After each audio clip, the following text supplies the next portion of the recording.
Welcome to 28 Weeks Later, where the main cast of the good movie is just gone, okay? I mean, imagine how cool would it have been to see Cillian Murphy progress throughout 28 days and 28 weeks and 28 years. Maybe he dies. I would have been fine with him dying after 28 weeks, but goddamn, what happened? He just disappeared after a month? That's insane. You're gonna act like we forgot about him? But yeah, it's the same setting. The rage virus pretty much infected the world? We're greeted to this man and his family just trying to make it by any way they can. It's really, it's decrepit around here, boy. I feel you. So you just like, I'm gonna be built like one of them roaches off Men in Black, and you gonna deal with. Hell yeah! Like, stop looking at me, bro. This shit decrepit on this side of my way. We doing awful on this side of my way. The mother asks the father if them and the kids are safe, and he just lies his ass off. But I mean, what do you expect him to do? High energy and great editing from these movies as always, and a strange song cue as John leaves his family to die by zombies.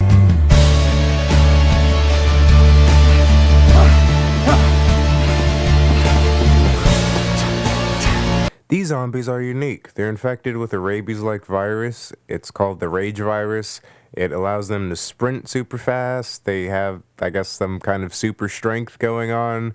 They can do some parkour. They're really overall just more intelligent and faster than your average zombie. His family dies, and then he gets in a boat, and then this guy dies, and I don't know, really, what do you want me to say? You know, do you really want me to care? This is like the first scene. I don't even know like half these people's names. He kills zombies with the propeller thingy on the boat, and it slashes, and then he dies, and she dies, and whoo, who even cares, dude?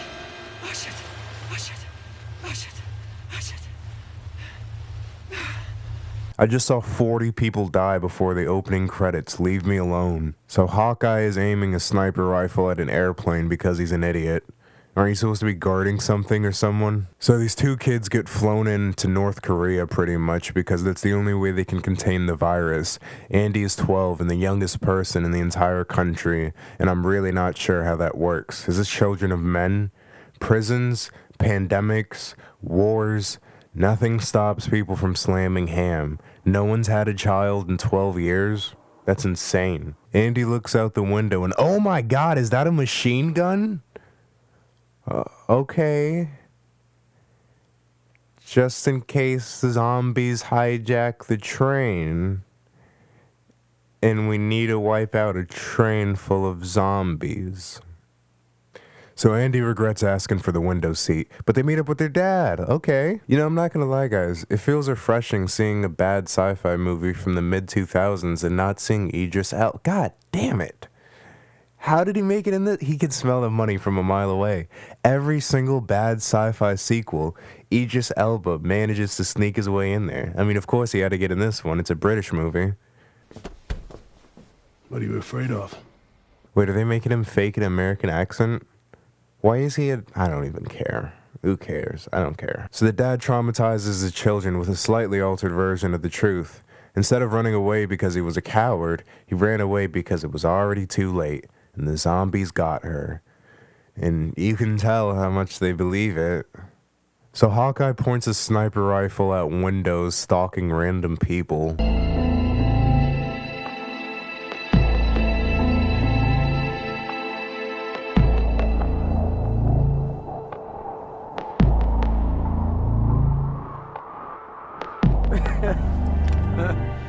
And he has to suffer a really cringe dream sequence because the director thinks we're idiots and bored of the movie, and only one of those things are true. Speaking of which, if you're wondering why this movie isn't emotionally connecting with you at the same level as 28 Days Later, the writer and director are different. So, like right now, these two kids have just left the safe militarized zone and are exploring the infected outskirts of England. I don't care. I want it to end. Oh, here, we have a child actor approaching something scary, and I think he forgot his lines. Here, you say, Tammy, this isn't funny. Tammy, this is stupid. You're not being funny. Good enough, guys, one take. Turns out it isn't Tammy. It's his mom who really likes to give strong hugs and hate showers. They interview this perfectly sane woman, and for some reason, she isn't in much of a talking mood. The more astute viewers would have noticed that Andy and the mother have the David Bowie eye thing going on. Keep that in mind because that will piss you off later. So this guy walks up to the dad and he's like, yo, we found your kids. And he's like, OMG, no way. And then he tells them, hey, yo, we found your wife too. And he's like, OMG, no way. So the dad meets up with the kids and he's just like, women, am I right? So Idris Elba fakes an American accent and a nearby nurse tells him to stop because it's cringe. And the nurse tells him that the man's wife was bitten but immune to the symptoms, but still carries the virus. Idris says, I've been in too many of these bloody sci-fi sequels to get caught again, but we've got to do tests. And sir, aren't you American? And he literally tells her to do tests on a corpse. Unfortunately, this is the first time the husband's been in one of these stinkers, so he didn't know any better. He got in a quarantine room with an infected and kissed her. And of course that didn't go well, because why would it?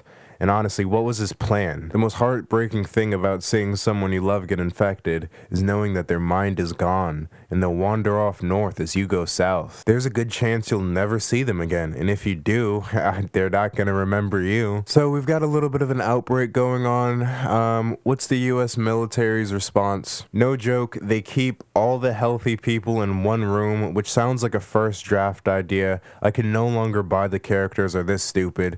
They literally lock them inside, which is unfortunately leads to a top 5 zombie scene. The next 10 minutes are the only thing I was looking forward to be honest. Out of context is cool, but just thinking about it for even longer than a second is kind of frustrating. They're telling me we have this whole militarized zone cut off from infection with the most high levels of security, and one infection was enough to kill everyone. At first they try to kill the zombies, but after a while it becomes too much. Idris Elba just tells him to kill everyone. Abandon selective targeting. Shoot everything. Again, a pretty cool scene. We get to see Hawkeye struggle with the order he's given. If this was a better written film overall, this would be devastating.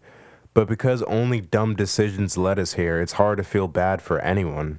So they meet up with the kids somehow, I don't care, and Hawkeye spawns in leading the group, completely going against the US government. He sets up a meeting point with one of his colleagues to carry like 12 extra people on a helicopter. I don't know, can they do that? So Hawkeye's like, screw it, I'm just gonna run really fast and you guys can stay by me because they can't shoot me, I'm an A-list actor. They run and a few characters you never knew or cared about dies. Like, what was his name?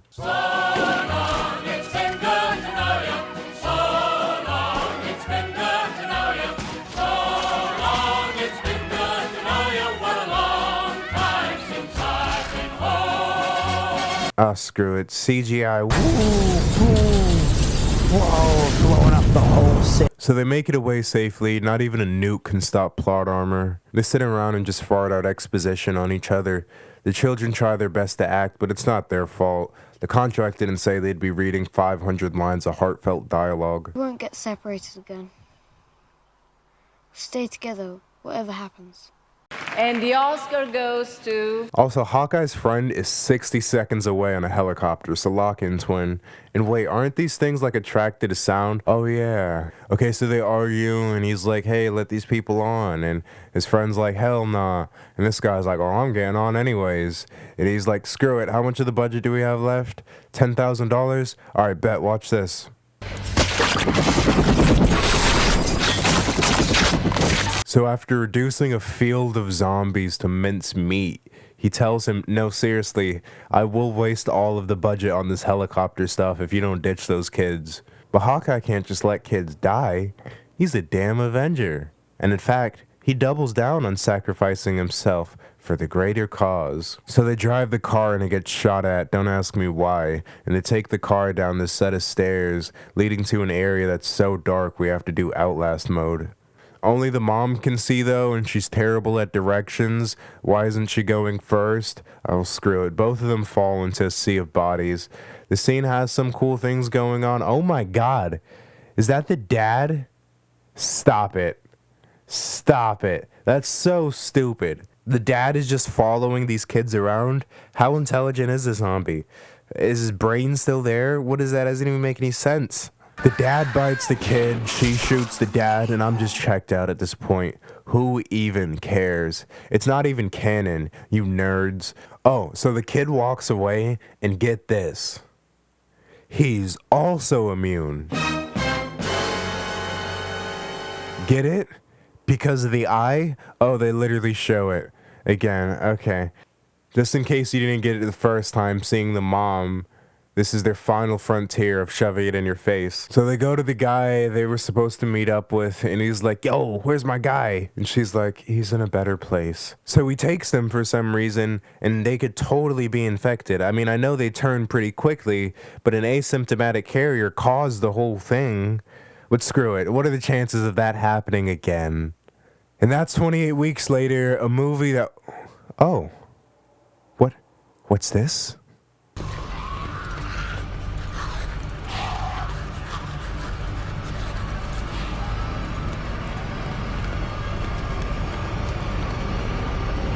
The zombies are in pairs? And that was 28 weeks later, a movie with some pretty cool scenes here and there, but aren't really grounded in any logical foundation, and full of one-note characters who are essentially cattle just waiting to be slaughtered.